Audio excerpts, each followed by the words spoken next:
Vamos a continuar con la enseñanza del libro de Primera de Samuel. Y hemos llegado al capítulo número 13 y se había quedado ahí en el verso 18-19. Estábamos por ahí en esos versos meditando. Ahora, la palabra sagrada, o lo que Dios quiso revelarnos a través de la palabra, es lo que nosotros podemos ver en las páginas de la Biblia. Nosotros no conocemos a Dios, nosotros no hemos visto a Dios, vemos las obras de Dios y vemos el carácter de Dios, por llamarlo así.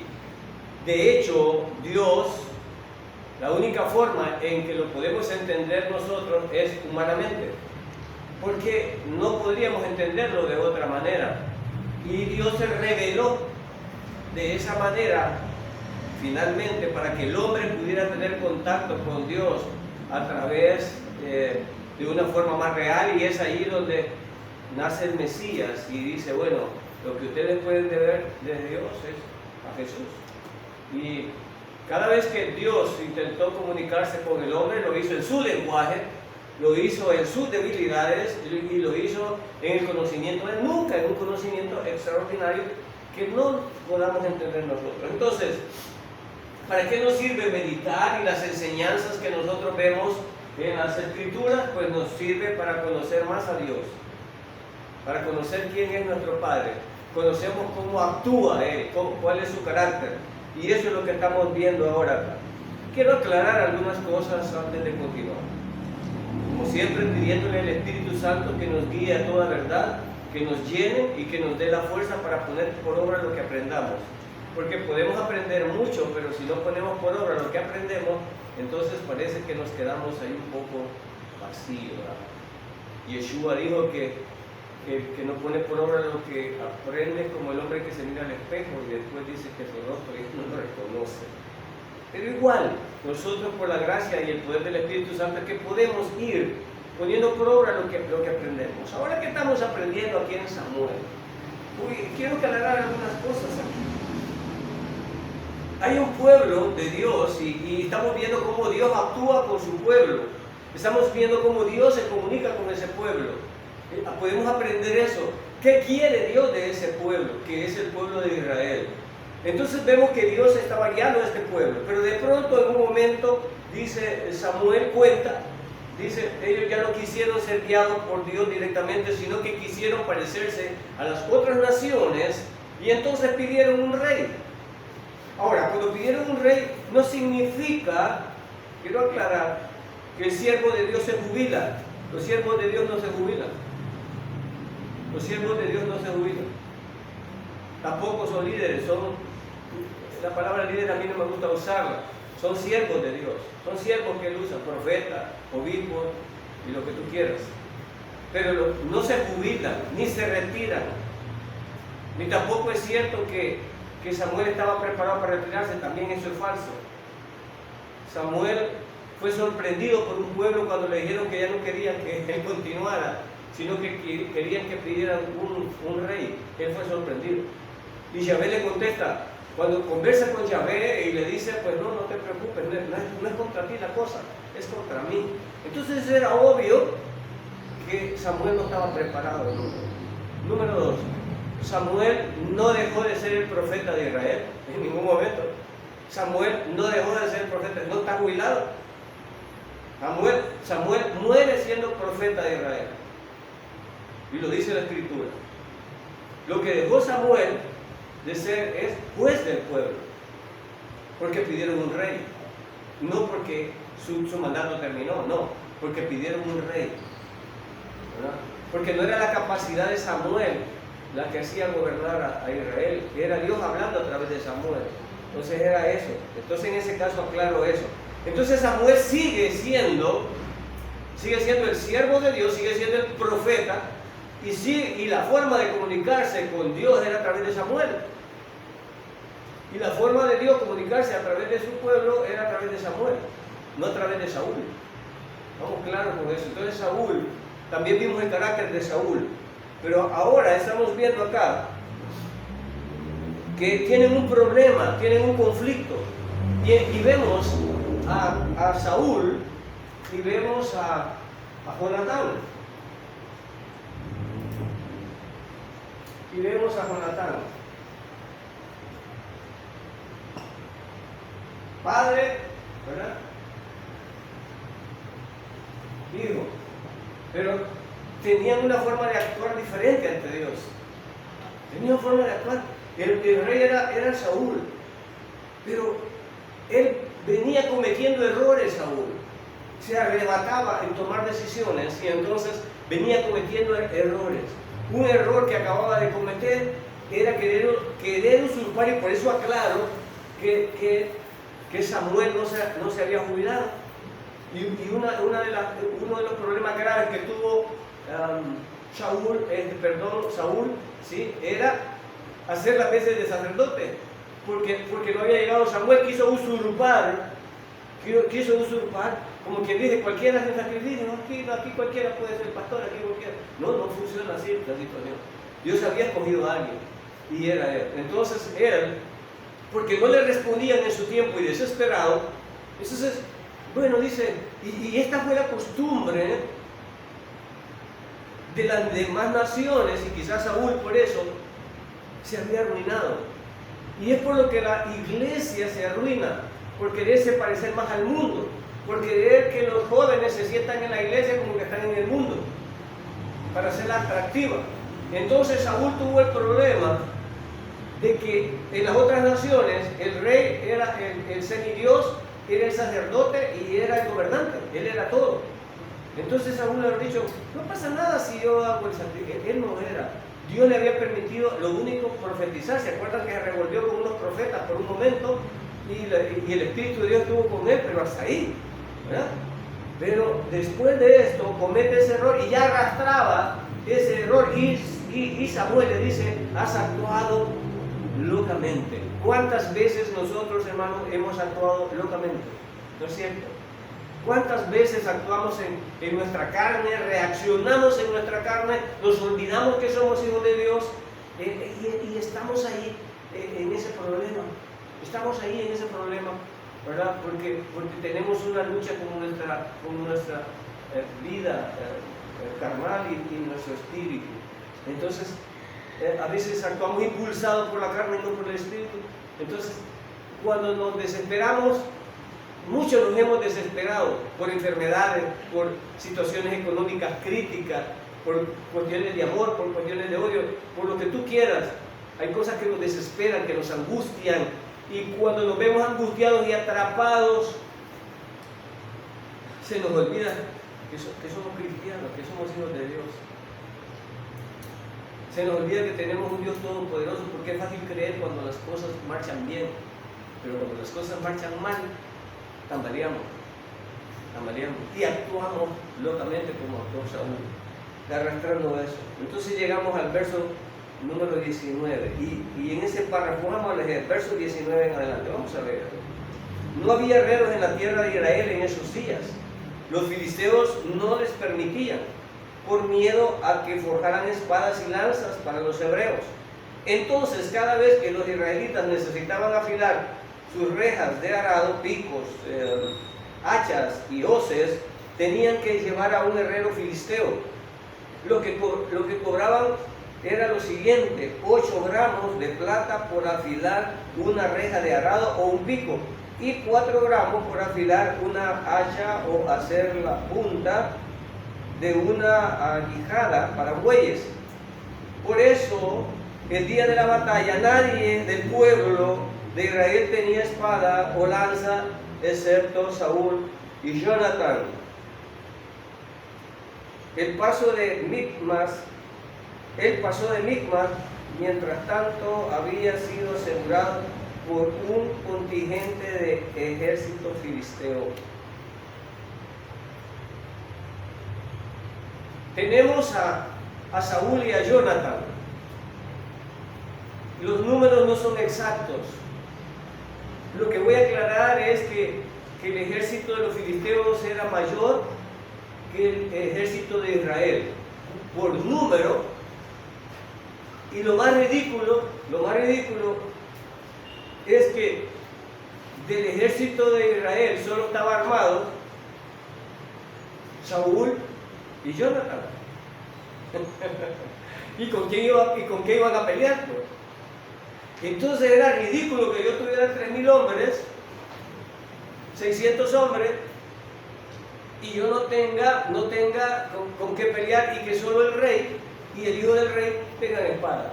Ahora, ¿cuál era el problema aquí? Entonces encontramos una desventaja militar garrafal, es decir, clara.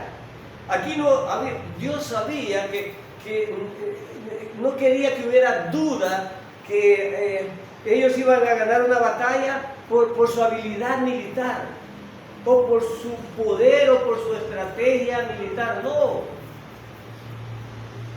Entonces, ¿qué puedo aprender de Dios acá? ¿Qué puedo aprender de Dios acá? Puedo aprender que Dios, cuando nos enfrenta con una realidad, nos demuestra que en nuestras fuerzas nunca tendríamos la capacidad de derrotar al enemigo. Israel era ilógico que podía derrotar al enemigo, ni en número, ni en armas. Ahora, ¿quién de un pueblo va a ir conmigo a la batalla cuando solo yo tengo espada y los demás no tienen? Me parece ridículo, hermano. Es ridículo. Por eso es que el pueblo de Israel se le había desaparecido a Saúl, se le estaba escondiendo en cuevas, en piedras. Lógico, era natural. ¿Y cómo voy a la batalla con la muy lengua, con los muy brazos? Entonces, ¿cómo voy a enfrentar un pueblo y un rey un poco insensato y un hijo por acá, y se habían dividido? Ahora, declara la palabra que el problema de las armas era que los filisteos tenían sometido al pueblo de Israel, y teniéndolo sometido no les permitían tener armas.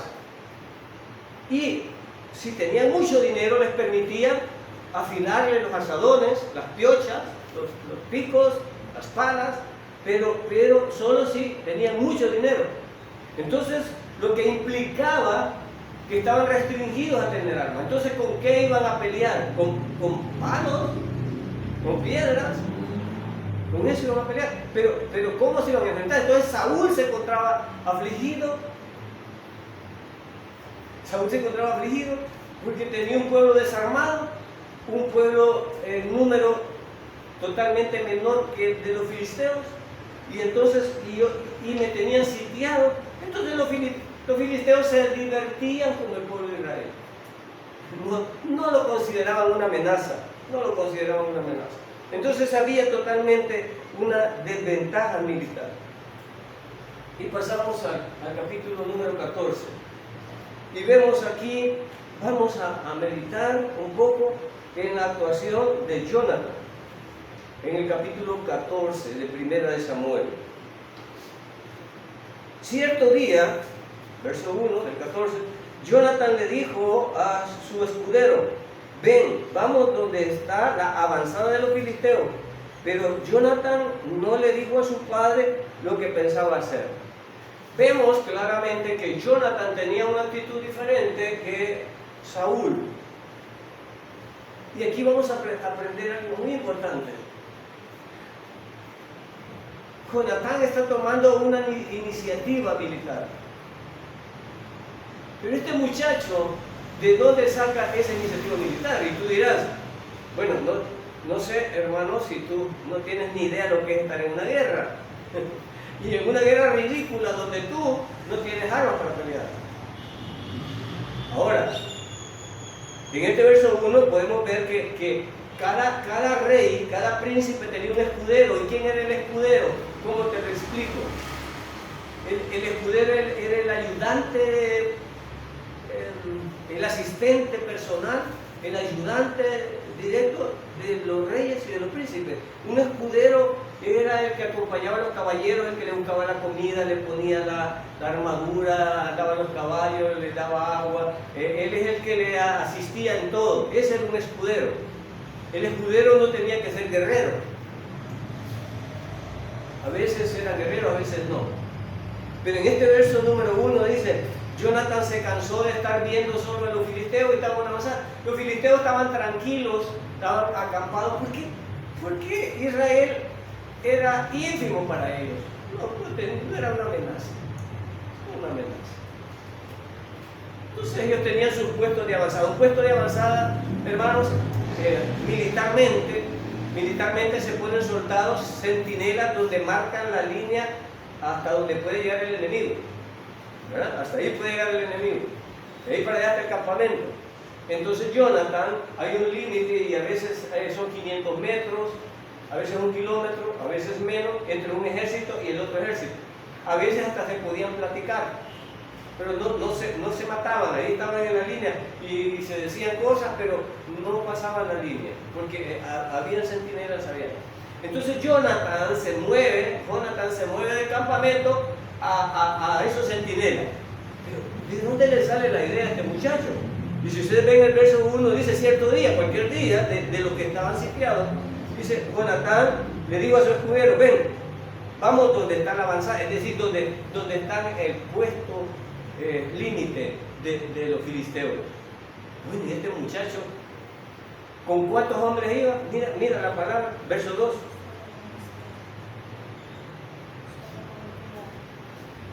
Ahora, verso 2. Mientras tanto, Saúl y sus 600 hombres acamparon en las afueras de Gibea, alrededor del árbol de granadas de Migrón. Entre los hombres de Saúl estaba Ahías, el sacerdote que vestía el efod, el chaleco sacerdotal. Ahías era hijo de Ahitot, hermano de Icabod, hijo de Fisne, hijo de Elí, sacerdote del Señor que había servido en Silo. Quiero rescatar algunas cosas de esta información. Este relato tiene un montón de vacíos.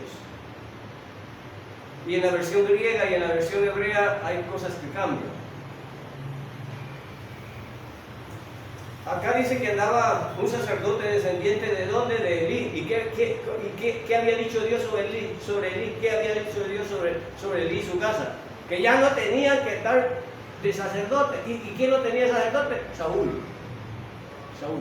Y le había puesto el efod. ¿Qué era el efod? Era un chaleco con piedras preciosas que Dios declaró en la Torá de cómo lo debían de hacer.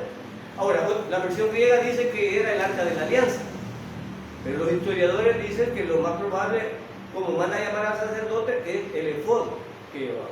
El arca de la alianza la tenía. Pero ¿cuál es el problema de Israel con estos objetos? Que estos objetos, como algunos cristianos mal enseñados, toman la Biblia como un amuleto. Recuerdo cuando conocí a mi esposa que le habían dicho que si tenía la Biblia abierta en el Salmo 91, ningún mal espíritu leyera. O sea, el problema de esto, profeta, era que el efod y que el arca de la alianza la habían tomado como objeto de amuleto poderoso, como unos andan la camándula, o como algunos agarran algo, el objeto, ¿no? Ese es uno de los problemas. Entonces Saúl creo que estaba perdido en ese caso. Creía que los objetos, tanto el arca de la alianza como el efod, eran amuletos de suerte, en los que Dios daba poder al pueblo. Él así lo había entendido. Y algunos entienden que las sillas de las iglesias son santas y tienen poder. Algunos creen que el agua es bendita, el agua que está en el chorro de la iglesia es bendita, ¿verdad? Alguien cree que las flores estas tienen poder y se las juntan. Algunos van a Israel y agarran las piedras o tocan las piedras y creen que tienen poder. Y la gente piensa eso, mal enseñada, tergiversando la palabra. Entonces en este problema que tenemos aquí, estamos viendo la forma de actuar de Saúl y la forma de actuar de Jonathan. Pero Jonathan es más atrevido y más intrépido. Hemos dejado a Jonathan subiendo con su escudero al puesto de avanzada de los filisteos. Y el historiador aquí, Samuel, dice, pero antes de que ustedes pongan sus ojos ahí, quiero decirles que Saúl se había movido con 600 hombres. Les digo que hay muchos vacíos aquí, porque no sé qué le pasó a Samuel, o no sé si las traducciones, cuál fue el problema aquí, porque en cuanto unos decían que Jonatán se había ido con 1000 y que Saúl se había quedado con 2000, ahora dice que tiene 600. Aquí dice que tiene 600 hombres. Entonces, pero no importa el número, lo que importa es aquí la actitud de cada uno de estos dos siervos de Dios. Entonces, viene él y dice, ¿y quién se había quedado con el sacerdote y el amuleto? El padre. Y había mandado al hijo sin nada. Sin nada. Entonces como que él se preocupaba más por eso, ¿verdad? Se preocupaba más por eso. Entonces, nosotros a veces en la vida ponemos nuestro poder, creemos que el poder de Dios está en las cuatro paredes de la iglesia. No, aquí hay algo especial. Sí hay algo especial. Y no porque lo digo yo, sino porque lo dice Dios. Dios dice, donde hay dos o tres congregados en mi nombre, entonces Él no miente. Entonces hay poder no en las paredes, sino en la unión de los creyentes. ¿Ok? Pero en la unión de los creyentes cuando están unánimes. Pero cuando un creyente está aquí, está despistado y está pensando en la salida, ese no está unánime con nosotros, no hay poder. Poder es cuando estamos concentrados en un mismo sentir y en un mismo pensar. Entonces Dios nos ha dado las herramientas, lo que pasa es que somos indisciplinados. Ustedes pueden estar aquí despistados, algunos han venido porque mucha gente va a la iglesia porque ha sido perversa, ha sido mala, está tan cargada de maldades y cree que con ir a la iglesia se va a descargar esos pecados. ¿Verdad? Y algunos creen que maltratándose se van a descargar los pecados. Dios ya dijo cómo se quitan los pecados. ¿No es cierto? Dios ya dijo cómo se quitan los pecados. Pero quiero enfatizar en que no son los objetos, sino en nuestra actitud ante Dios. Y estamos viendo dos actitudes aquí, una de Saúl y una de Jona. Estamos viendo.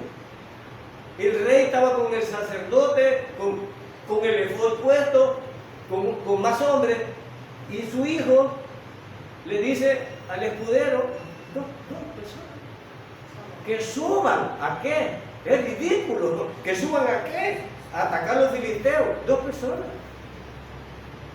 Bueno, pero Samuel nos cuenta y en el relato nos dice, y ese era, el sacerdote al final venía siendo del linaje de Elí. Él lo escribió aquí. Deja de contar allá Jonathan, lo deja por un rato y lo cuenta.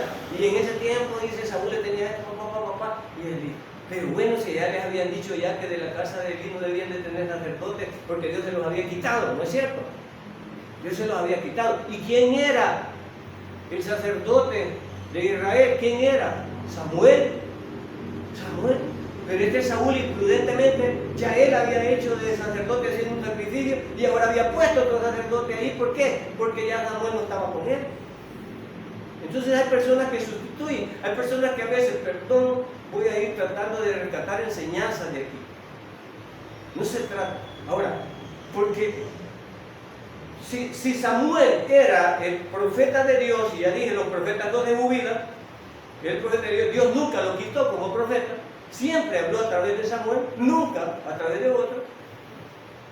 Y Dios se había enojado con Saúl, y Samuel lo había reprendido y se había retirado. Viene Saúl, como cualquier cosa, agarra a otro sacerdote y lo pone y lo sustituye. Como hermanos que están en esta iglesia, conocen la sana doctrina. No digo que la iglesia sana, no digo que la iglesia salva, no digo que la denominación salva, estoy diciendo la sana doctrina. Entonces hay hermanos que están en esta iglesia y creen que van a otra iglesia y es lo mismo. No es lo mismo. Perdónenme. Saúl podría poner 3 sacerdotes y era igual. No era igual, no era lo de Dios. Y si tú estás en esta iglesia y se predica sana doctrina y te vas donde se predica mentira por cualquier cosa y cualquier motivo, nunca fuiste salvo. Porque el que ha sido salvo, nadie lo puede arrebatar de la mano del Señor. Amén. Nadie, es ridículo. Nadie. A veces malinterpretamos las cosas. Dios cuando salva a alguien, lo salva, y la perseverancia de los santos es igual al poder de la salvación que Dios tuvo. Es decir, Dios a los que salva, preserva. Amén. O sea que si Dios salvó a alguien, lo preserva. Y persevera. ¿Por qué? Porque Dios lo... Pero hermano, yo he visto unos hermanos que no... ¿Y usted por qué dice que es hermano? El problema es que creen que todos los que vienen a la iglesia son cristianos y salvos. No, Señor. No se equivoquen. No es así. Entonces todos estos malos creyentes que dan mala reputación, y no digo por su conducta, digo por la doctrina, porque estoy hablando de doctrina, no estoy hablando de ropa ni estoy hablando de nada de eso. ¿Por qué Samuel era diferente al sacerdote que venía del linaje de Elí? Porque Dios lo había declarado. Amén. Entonces cuando Dios declara su palabra no significa que yo voy a decir en la iglesia lo que me da la gana, sino lo que Dios dice que hay que decir. Y esa es la diferencia. Entonces aquí Dios había declarado para Israel un sacerdote, pero estamos viendo que Samuel nos cuenta que Saúl había puesto uno de Elí, sacerdote del Señor que había servido en Silo. A ver de dónde lo agarró. Recuerda la decadencia de Israel, porque aquí estamos viendo la decadencia de Israel. Hubo un sacerdote que llegó a una casa que por no sé cuántas fichas al año y con un muñeco que se lo jalaban ahí, hasta con un muñeco estaba ahí sirviéndole a una mujer, un supuesto sacerdote, ¿se dan cuenta?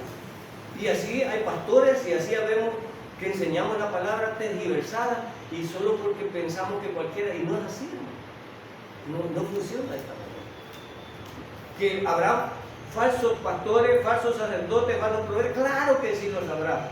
Y es responsabilidad de las congregaciones determinar esto, a través del poder del Espíritu Santo y a través de la enseñanza, porque Dios nos ha dejado su palabra para esto. Ahora estamos viendo la equivocación de un rey.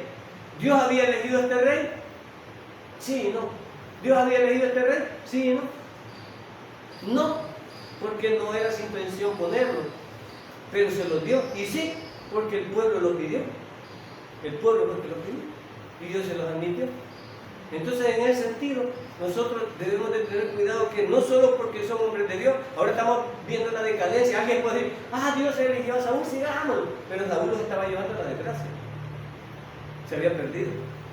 ¿Qué pasa cuando se pierde un siervo del Señor? Y la iglesia no dice nada. Es grave. Alguien debe de decir algo. Alguien debe de levantarse cuando alguien se pierde. Bueno, continuemos con la historia según cuenta Samuel. Entonces, dice acá, nadie se dio cuenta, y vamos al verso 4, nadie se dio cuenta que Jonatán había dejado el campamento israelita, verso 4, para llegar al puesto de avanzada de los filisteos. Jonatán tuvo que descender de entre dos peñascos llamados Bosé y Seno. Un peñasco estaba al norte frente a Micmas, que es Micmas, donde estaba Saúl. Y luego dice, el otro estaba al sur, delante de Geba. Samuel nos va contando por dónde va pasando Jonatán. Entonces hay dos peñascos, uno al norte y otro al sur. Al lado donde estaba el papá y al lado donde estaban nosotros, que él iba. Pero Jonatán, algo lo impulsó a hacer esto. ¿Verdad? Algo le impulsó a hacer esto. Verso 6. Y dice, crucemos hasta la avanzada de esos paganos, le dijo Jonatán a su escudero, tal vez el Señor nos ayude, porque nada puede detener a Yahvé. Él puede ganar la batalla, ya sea que tenga muchos guerreros o solo uno. ¡Wow! Es fácil decirlo, todo lo puedo en Cristo que me fortalece. Sí, hermano, cuando está bien comidito, gordito, y está, pero cuando amanece y no tiene para el desayuno, no hay empleo, un hijo enfermo, la cosa cambia. En cambio, Jonatán, ¿qué tenía a su favor? Nada. ¿Qué estaba demostrando Jonatán? Fe. Porque ¿qué estaba poniendo Jonatán? Su pellejo. ¿Y el de quién? Y el del escudero. El del escudero tiene más fe todavía. El escudero tiene más fe. Porque Jonatán llevaba armas, el escudero no. El escudero lo iba siguiendo. Solo iba siguiendo. Y de hecho los escuderos no conocían tanto de la palabra de Dios como los príncipes, porque los príncipes eran educados en las palabras. Entonces le dice, engancha al otro, bueno, ni modo, ¿verdad? Pero fíjense que es interesante ahí, porque dice, habla con el escudero y dice, tal vez el Señor nos ayude. Como quien dice, en el nombre de quién iba a subir Jonatán. ¿Y a dónde iba a subir Jonatán? A la avanzada. ¿De quién? del ejército más poderoso que ellos. ¿Con cuántos hombres? Dos. ¿Y qué pretendía hacer Jonatán? ¿Cosquilla o qué le esperaba hacer? Uno menciona, el hermano que me entendió mencionó cuántos carros, cuántas armas, independientemente del número que haya sido, la idea es que eran más y bien armados. Y Jonatán, como que en un arranque de locura, le dice solo al otro: venite, vamos a agotar aquí el panal, solo nosotros dos. ¿Qué le parece, hermano? ¿Cuántos de ustedes tienen valor de arriesgar su vida en el nombre del Señor? Este la estaba arriesgando en el nombre del Señor, no era hipócrita, era su pellejo que estaba exponiendo, porque iba entero refuego, e iba sin escolta. Se fue calladito solo con el escudero. ¿Qué les parece? Cuando yo miro esta actitud y miro las cobardías de nosotros, hermanos, con nuestras enfermedades, y que en el nombre de Dios pudiéramos superar tantas cosas. Pero la verdad es que Dios es soberano y vamos a aprender algo de esto. Entonces dice Jonatán: bueno, yo no importa, ¿sabes qué? Yo me arriesgo, y me arriesgo en el nombre de Yahvé. ¿Estaba seguro que le iba a ayudar? ¿Estaba seguro que le iba a ayudar? Lean como dicen, si estaba seguro que le iba a ayudar. Usemos a la avanzada de eso para... ¿Estaba seguro o cómo dice él? ¿Qué dice? Lean la palabra. ¿Qué dice? En el verso 6. Quizá. Hay que operarlo y no se muere. No me opero. Quizás el Señor me sane. ¿Te arriesgaría? Mire, yo se lo pongo de esta manera. No, espéreme. No, pero Jonatán dijo: imagínate que si no se opera, se muere. Pero viene un hermano y dice: no, voy a orar, quizás el Señor me sane. No me muere. ¿Tendría valor? Jonatán estaba demostrando eso. Jonatán ni siquiera tenía una palabra de seguridad. Quizá, en el nombre del Señor, se queda en mí. Quizá. ¿Y qué estaba poniendo? ¿Una fe muerta o una fe viva? ¿Fe muerta o fe viva? ¿En la iglesia hay fe muerta? Sí, el Señor es bueno, sí tengo fe, no. Tengo fe, pero muévale. Jonatán dijo: tal vez, pero igual, arriesgo mi vida hoy. O sea, una fe viva. O sea, no solo lo decía, sino que estaba actuando sobre su fe. ¿Amén? ¿Qué dice Santiago? Santiago habla de una fe viva y una fe muerta. Sí, hermano, ve en paz. Diferente a tomar este abrigo acá y más para la comida. Esta es una fe viva. La otra es una fe muerta. Muéstrame tu fe sin obra y yo te voy a mostrar mi fe por mis obras. No que las obras me salvan, no, te estoy mostrando mi fe por mis obras. Porque es la forma en que lo pueden ver. Entonces Jonatán estaba obrando en fe y el escudero pues dice: tiene valor, algo estaba aprendiendo, ¿no? Detrás de él. Entonces es importante, vemos cómo Dios actúa y como dije, la palabra nos enseña a conocer a nuestro Padre, y nuestro Padre estaba viendo todo esto de la batalla, y bueno, ve al papá y ve al hijo. El papá no se mueve, estaba de cobarde, hizo inmediatamente cosas de miedo, estaba con más hombres, estaba con el sacerdote, aquel solo le había dado 1000, pero no ocupó 1000, ¿cuánto ocupó? Él y el escudero. Wow.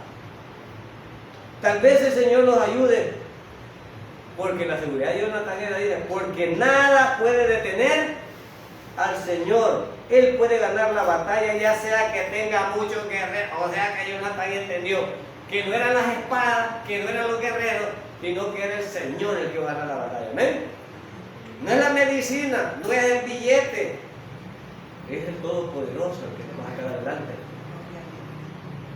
Si lo crees, porque Saúl no estaba creyendo, pero Jonatán estaba creyendo. Miren la diferencia, le estoy hablando de dos, padre e hijo, sirviendo al mismo Dios.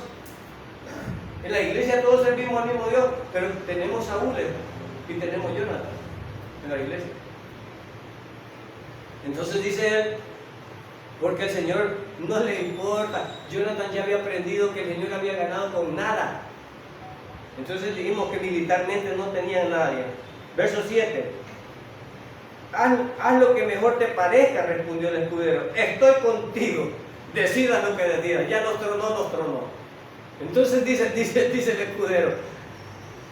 El escudero tenía decisión de no ir, sí, porque Jonathan estaba platicando con él. Y desde el momento que el escudero le dice, ¿sabes qué? Te acompaño. En lo que tú decidas, yo te acompaño. Entonces tenía decisión. ¿Cuántos decidimos acompañar a Dios en sus promesas? ¿Cuántos? No todos. Señor, estoy contigo. No sé qué. Ya no aguanto esto. Nos desesperan las enfermedades, nos desesperan las calamidades, nos desesperan los problemas. Yo pasé como 1 mes y medio con mi pierna que deseé quitarme algunas veces, pero no sé qué no me impulsaba a operarme. Yo tengo seguro para que me opere, pero nada en ninguna fibra de mi cuerpo me decía que me operara. No.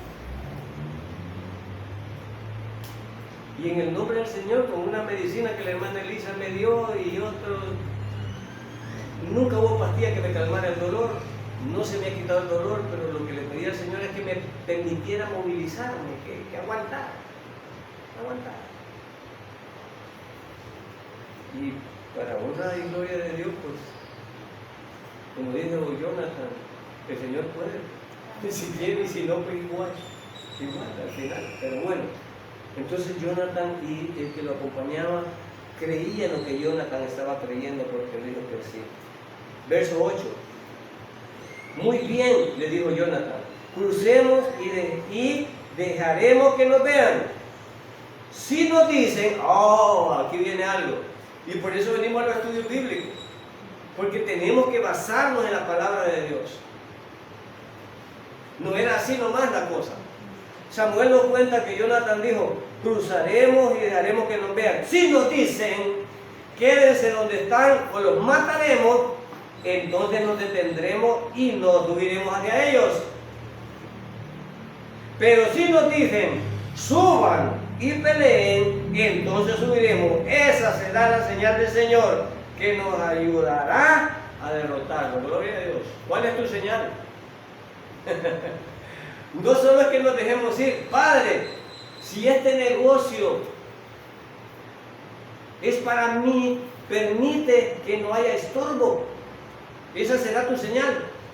Y si hay estorbo desde que comienzo este negocio o emprendo esto, esa será la señal de que no debo de hacerlo. Amén. ¿Cuántos oran así? No, la machada, sí, hagamos el business. No, Señor. Jonathan estaba diciendo, ¿sabes qué? Nos vamos a la loca. Si nos dicen que debemos a pelear allá, es que el Señor quiere que lo hagamos. Si nos dicen que nos quedemos quietos, que no nos van a matar, nos jugamos. Ahora, ¿cuál es tu señal para actuar? ¿Cuál es tu señal para actuar? Para saber si lo que vas a emprender es voluntad de Dios o no. ¿Cuál es tu señal? No, yo me voy para Estados Unidos. ¿Será la voluntad de Dios? ¿Cuál será tu señal? No, yo voy a comprar ese vehículo. ¿Cuál será tu señal? No, yo me voy a casar. ¿Cuál será tu señal? No, yo voy a... ¿Cuál será tu señal? Somos hijos de Dios, no somos cualquier cosa. No actuemos a lo loco ni insensatamente. Dejemos que Dios nos ponga señales. Si es de Dios, tal cosa. Si no es de Dios, tal cosa. Ellos lo hacían, hermano. Entonces acá vemos, y Jonathan ya iba seguro con una señal. Ahora Jonathan, imagínate, y le dije, vengan y peleemos. ¿Contra cuántos que iban a pelear? Aquí la Biblia nos va a decir, ¿contra cuántos le van a dar? Miren contra cuántos, ya vamos a ver. Verso 11, cuando los filisteos vieron que se acercaban, gritaron, miren, los hebreos salen de sus escondites. O sea, era una burla porque los tenían acobardados, ¿no? Entonces miren, dice aquí, los filisteos están saliendo de sus escondites. Entonces los hombres de la avanzada le gritaron a Jonathan: suban aquí y le daremos una lección. Ay, dijo Jonathan, aquí está la señal. Aquí está la señal. ¿Y cómo no le iban a dar a dos? Ya vamos a ver cuántos son ellos. ¿Cómo no le iban a dar a dos? ¿Verdad? Y ni bien armados. Entonces dicen: suban, ya les vamos a dar una. Se querían divertir con ellos. No sonaron trompetas, no sonaron nada porque eran dos pinches hombres. Querían divertirse con ellos. No eran amenazas. No lo estaban viendo como amenaza. ¿Cuántos de nosotros no somos amenazas para el Señor? Hay gente que va a buscar trabajo y hay 1000 currículos y no quiere meter el dedo. En el nombre del Señor. En el nombre del Señor lo voy a meter. Soy el 1001. Pero si Dios quiere, ¿qué importa lo mismo? No, ya ni voy, miren cuántos hay. No actuamos en fe y nos sentimos derrotados de antes. Pero Jonathan estaba muy animado y dice: bueno, vaya. Y entonces le dieron la señal: suban y peleen, entonces subiremos y esa será la señal. Verso 11: cuando los filisteos lo vieron y dijeron: bueno, miren, suban aquí, peleemos, vamos, sube detrás de mí. Mire, no es como los jefes de acá, andamos adelante. No, vos detrás de mí, yo voy adelante, ¿verdad? Entonces le dicen: sube detrás de mí.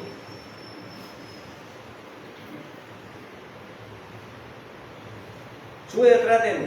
Le dijo Jonatán a su escudero: porque el Señor nos ayudará a derrotarlo. Ya tuvo la señal. Verso 13: así que escalaron usando pies y manos. Era una montaña, hermano. Entonces era tan inclinada que iban como pies y manos. No podían ir parados, era muy inclinado. Tenían la desventaja. Todos saben, cualquier guerrero, cualquier soldado sabe que el que está arriba tiene la ventaja del que va subiendo.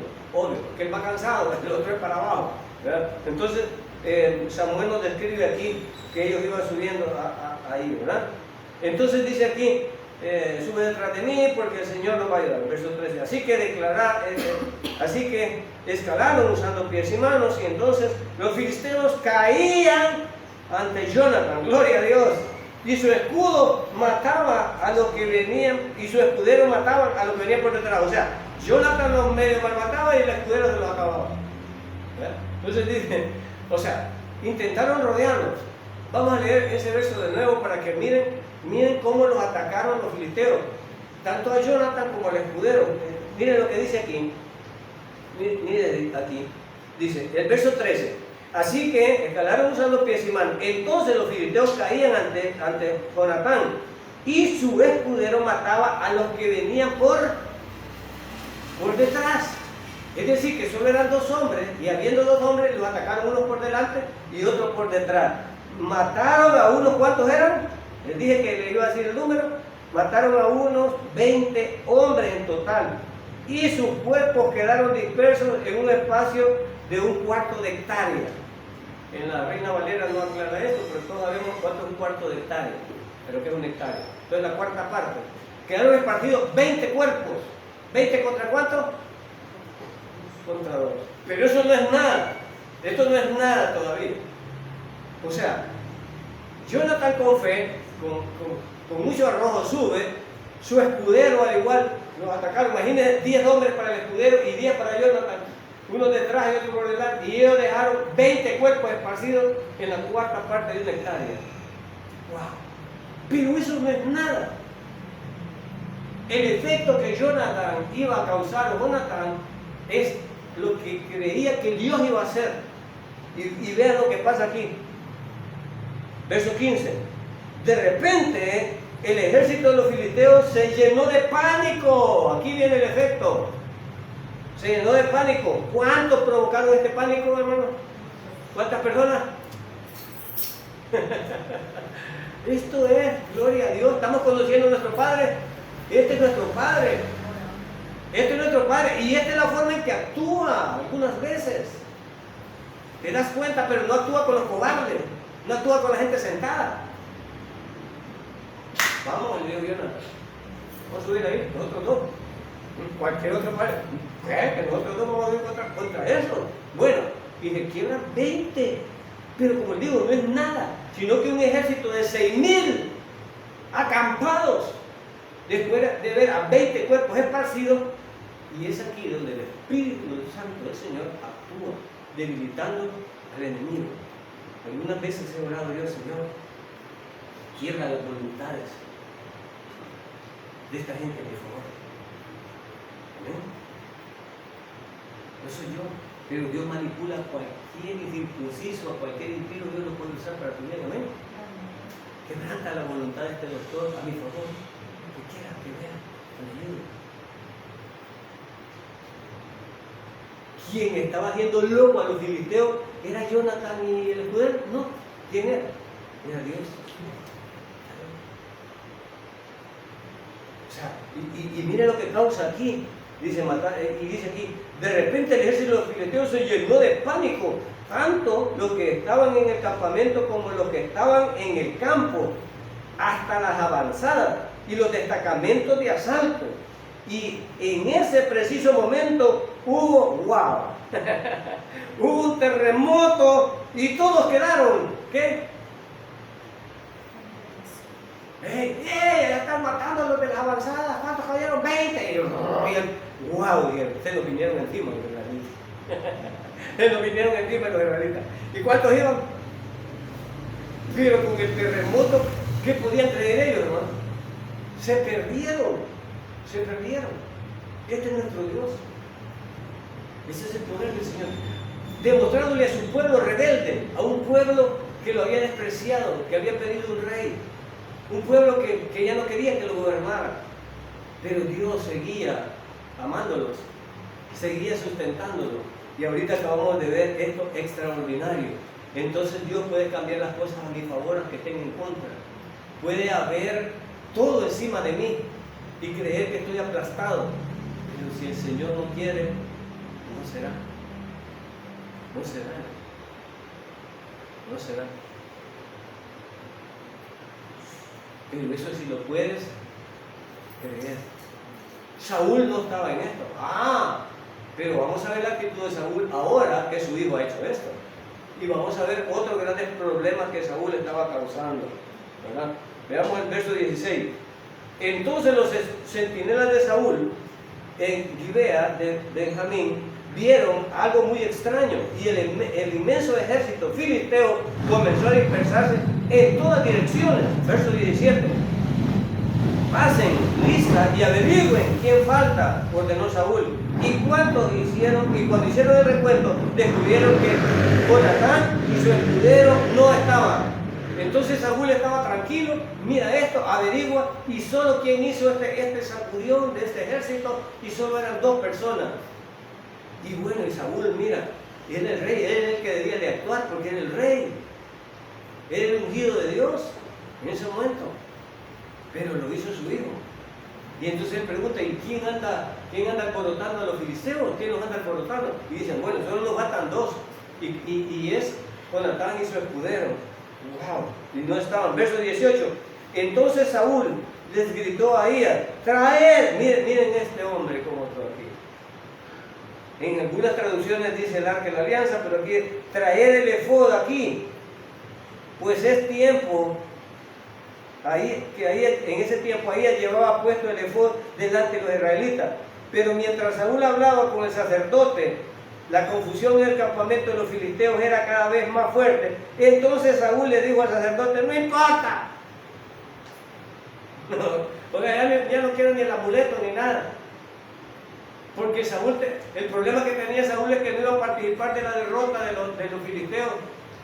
Se iba a ver como un cobarde. Y ahora en el alboroto, ya habiéndolo hecho Jonathan y su escudero, entonces él se quería incorporar. Manda a llamar al sacerdote, como no se apuraba, ya no importa. O sea, ni el amuleto. Y miren la actitud de él ahí.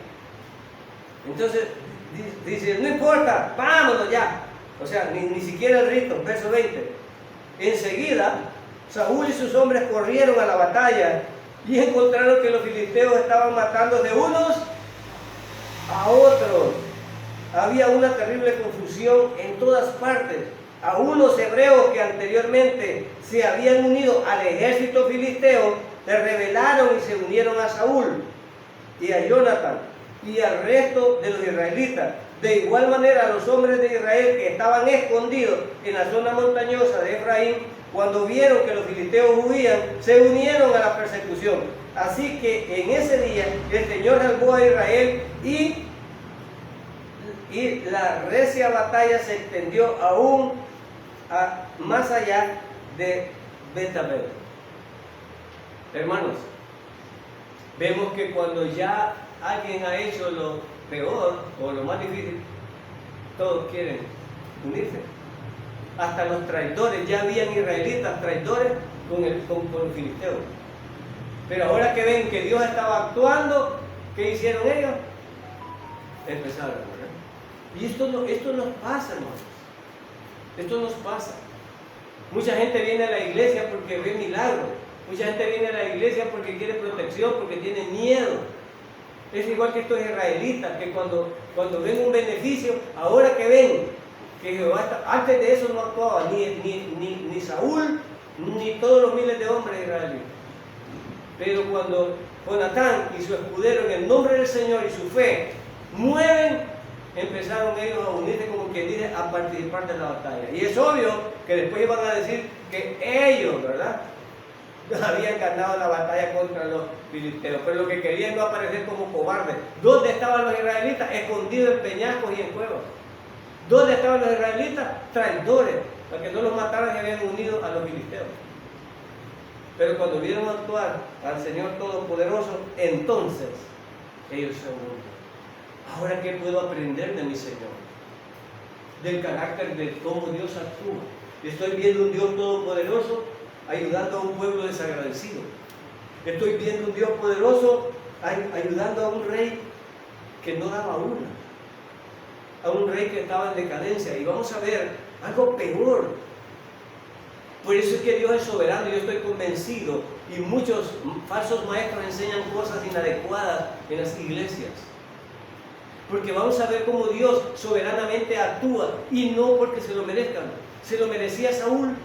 ¿Se merecía Saúl esto? No. ¿Pero Dios estaba ganando la batalla? Sí. ¿Por algo que había hecho Saúl? No. Pero a veces te enseñan en la iglesia que si sos bueno, Dios va de acuerdo contigo. Que si tú das tu ofrenda 1000, Dios te va a dar 2000. Eso es mentira. Eso es mentira. Ninguno de nosotros es digno de recibir la misericordia ni la bendición de Dios. Y cuando recibimos una bendición es porque Dios tiene piedad y caridad por nosotros. ¿Amén? Pero no porque yo tenga un mérito. El problema de la iglesia es que hay algunas personas que creen que hacen mérito para que Dios los bendiga. Yo ya casi ni peco, hermano, y ahí viene el pecado. Porque hay unos que creen más dignos en la iglesia. Es más, hay unos que se enojan cuando unos hermanos que no creen dignos son más bendecidos que ellos. Porque Dios bendice a quien quiere porque Él es soberano. Dios estaba bendiciendo a Saúl, ¿sí? Pero quien había arriesgado la vida era Jonatán y el escudero. Pero quienes estaban participando de la bendición, todo el pueblo de Israel. ¿Se lo merecían? No, que estaban escondidos, que habían acordado. Pero Dios es soberano. Entonces, hermano, esto es lo que algunos en la iglesia cachan por estar en el lugar correcto. Y eso sí lo voy a decir. ¿Por qué cacharon los israelitas bendición? Por Jonatán y el escudero. ¿Por qué cachas bendición? Porque estás en el lugar correcto. ¿Amén? Porque estás en el lugar correcto. Y la bendición que Dios tiene para la iglesia, y tú de la iglesia cachas. ¿Por qué? Porque no es porque seas digno, sino porque tiene misericordia. Por eso. Ninguno de nosotros tiene mérito para recibir algo. Señor, esta semana me porté bien, ¿verdad que merezco bendiciones? Si la bendición es por misericordia del Señor. Por eso. Vamos a aprender mucho eso aquí. Entonces estoy conociendo a mi Padre y cómo actúa mi Padre. No voy a dejar que otros me engañen. Otra gente es manipulada. Ven al altar. Ven, siembra $1,000. Dios me ha dicho que hay 5 de 1000 aquí. Hay 10 de 500. ¿Verdad? Dios me está diciendo, y ahí viene la gente enganchada. Y entonces empieza, ¿verdad? Dios me ha dicho aquí hay una hermana que, no anda pisto, pero andan cadenas de oro. Pueden traer la cadena de oro, tráigame la cadenita. Tráigame la y empiezan a decir eso. Y ya vas a ver Dios cómo te va a abrir los cielos. Y te va a abrir los cielos a vos que me estás confiando. Te lleva las cadenas, los de 1000, los de 500, pero la iglesia quedó pelada. El bendecido es él. Y luego te dice, mira cómo Dios me bendice. Pues sí, y no lo volvió. Pues. Él está bendecido. Pero aquí, ¿quién te va a dar? Él no bendice la iglesia. Los pastores y los maestros son para bendición. Es la bendición. ¿Quiénes son los que bendecían? Los sacerdotes. Hermano, entonces Dios va a demandar de nosotros la verdad, si seguimos la verdad. Entonces estamos aprendiendo a través del carácter de mi Señor. Estas son historias y yo puedo ver cómo Dios está actuando con su pueblo. Y puedo ver cómo Dios puede actuar conmigo. Y vamos comparando eso, porque Dios sigue actuando en nosotros, ¿no? Entonces yo aprendo, Padre. Y yo puedo decir, yo no puedo agarrarme de las promesas de Israel, pero yo puedo decir, Padre, como hiciste con Israel acá, haz conmigo. Yo puedo pedirlo. Que me lo dé, que es su voluntad. Pero yo puedo clamar. No es mía la promesa, ¿no? No es mía la promesa, pero yo puedo pedirlo. Yo puedo clamar. Yo puedo clamar que como Ezequías, pues sálvame de esta enfermedad de muerte, ¿no? Yo puedo clamar. ¿Cuántos clamaron? Como clamó Moisés por el pueblo. Como clamaron todos ellos, ¿no? Entonces Dios es misericordioso y no dejemos de clamar. Y no olvidemos que el propósito de todo esto, hermanos, al final es que Dios envió a su Hijo a morir en la cruz por nosotros. Y que todos aquellos que creen en la muerte del Señor, que fue sepultado y que resucitó al tercer día, hermanos, son salvos. Dios les ha perdonado sus pecados. Oremos. Padre, gracias por tu palabra.